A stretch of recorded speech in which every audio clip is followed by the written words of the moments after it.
Merci Merci beaucoup. beaucoup. Et nous allons donner une troisième parole, troisième atelier. On va parler mobilité avec Thomas Odo, qui est directeur général des services de la commune Merci, des Serge. Deux-Alpes. Quand on parle mobilité, à quelle échelle de territoire on se situe? Est-ce que c'est commune? Est-ce que c'est région? Est-ce que c'est national? On se connecte à quoi? Effectivement, parce que parler mobilité, c'est parler forcément d'une provenance et d'une destination, et donc se poser la question de l'échelle à laquelle on va porter cette réflexion sur la mobilité. Et à mon avis, cette échelle ne peut pas être limitée à l'échelle d'une station, elle est forcément plus vaste. La communauté de communes de Loisan s'en est emparée de cette thématique, hein, avec donc de façon très affirmée la volonté d'arriver à un plan dans le cadre de la révision du SCOT. Oui, donc de on l'inscrit directement dans le SCOT, donc Ben on oui. voit bien tout de suite de quel territoire il s'agit, Voilà, c'est un quelle échelle territoire on est. Ouais. plus vaste que les stations, c'est un territoire autour de Loisan. Et donc avec cette réflexion sur le plan climat, air, énergie territoriale, le PCAET, donc une vraie volonté en fait d'affirmer la mobilité sous un chapeau développement durable et de décliner la réflexion autour des accès aux stations, autour de la mobilité, avec donc le parti pris d'organiser cette réflexion autour des ascenseurs valléens, mais aussi également des liaisons entre les différentes communes. On vient de le dire, la question de l'organisation de la mobilité, elle est plus grande, elle est plus vaste que la seule question de la station ou de la commune, mais ça ne veut pas dire que la commune ou la station n'est pas pertinente pour également appréhender cette thématique-là. Et on le voit bien avec le dernier kilomètre, c'est-à-dire qu'une fois qu'on a pris son train, son avion, en tout cas son transport collectif, son bus, sa liaison câblée, eh bien, il faut arriver à la destination finale. Et là, la commune, la station, elle retrouve complètement une pertinence.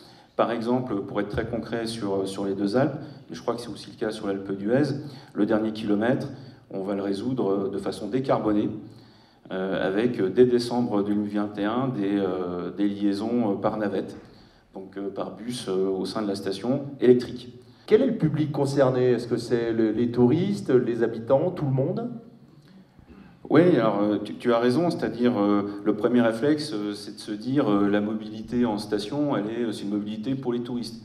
C'est une mobilité avant tout dédiée à la provenance de la clientèle touristique.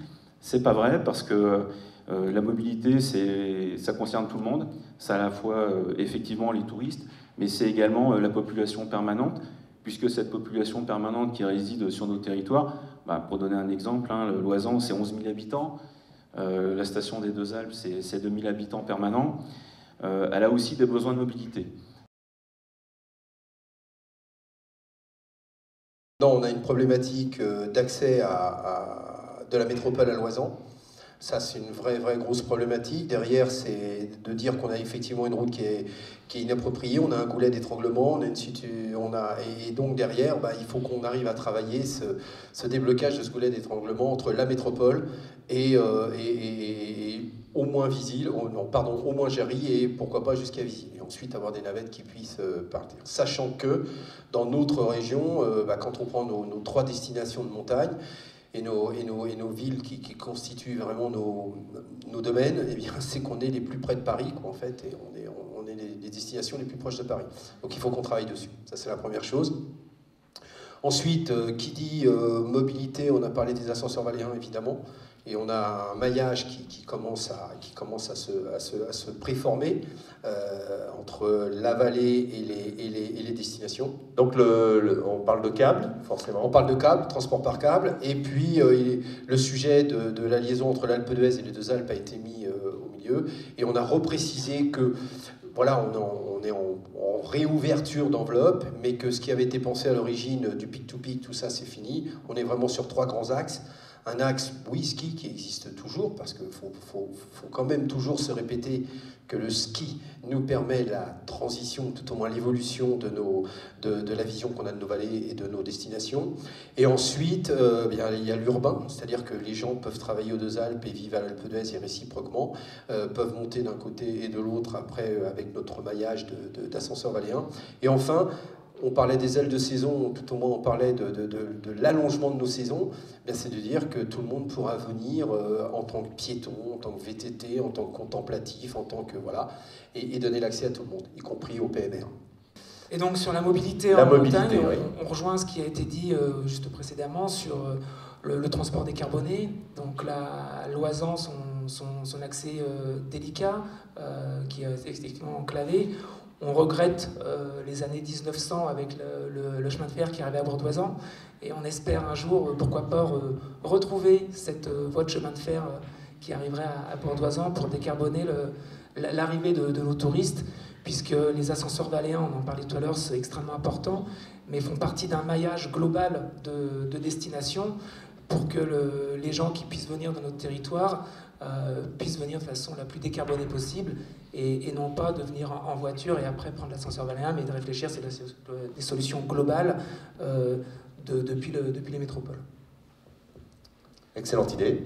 Voilà, et surtout aussi, c'est donc ces ascenseurs valléens de pouvoir proposer de l'attractivité pour la population locale et donc aussi pour la mobilité de l'ensemble de nos saisonniers, des acteurs locaux, pour éviter les déplacements carbonés de ces acteurs, de pouvoir leur permettre d'éviter de prendre leur véhicule pour venir travailler en station. Donc le câble, mais pas que pour les vacances, quoi. Le câble, pas que pour les touristes et les skieurs.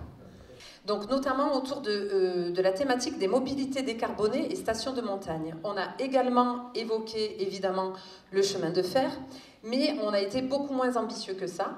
On est parti des initiatives qui existent déjà et on s'est dit que si tout simplement on poussait ces initiatives jusqu'au bout, on serait déjà pas mal. À titre d'exemple, le réseau Pousse.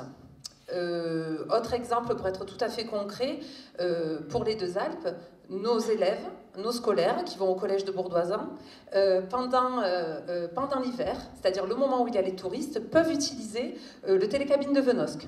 Transport décarboné, gain de temps, enfin voilà, tous les avantages que ça peut avoir. Mais hors temps des touristes, la région ne peut aider un exploitant à faire fonctionner ça. Et donc nos élèves, de nouveau, prennent le bus. Donc on se dit que ça c'est une excellente initiative et que si elle était poussée jusqu'au bout, c'est-à-dire ce qui sert à nos touristes pouvait servir à notre vie à l'année, pour nous les locaux, on serait déjà vraiment très très bien. Est-ce qu'il y avait autre chose? Oui voilà, on parlait des voies vertes, des navettes électriques, des mobilités douces. Pareil, une autre, les bornes électriques. Les bornes électriques, c'est une idée formidable. Pareil, si on pouvait la pousser jusqu'au bout, quand on en fait des demandes, quand on essaie d'y avoir accès, c'est toujours très compliqué et on en a très peu.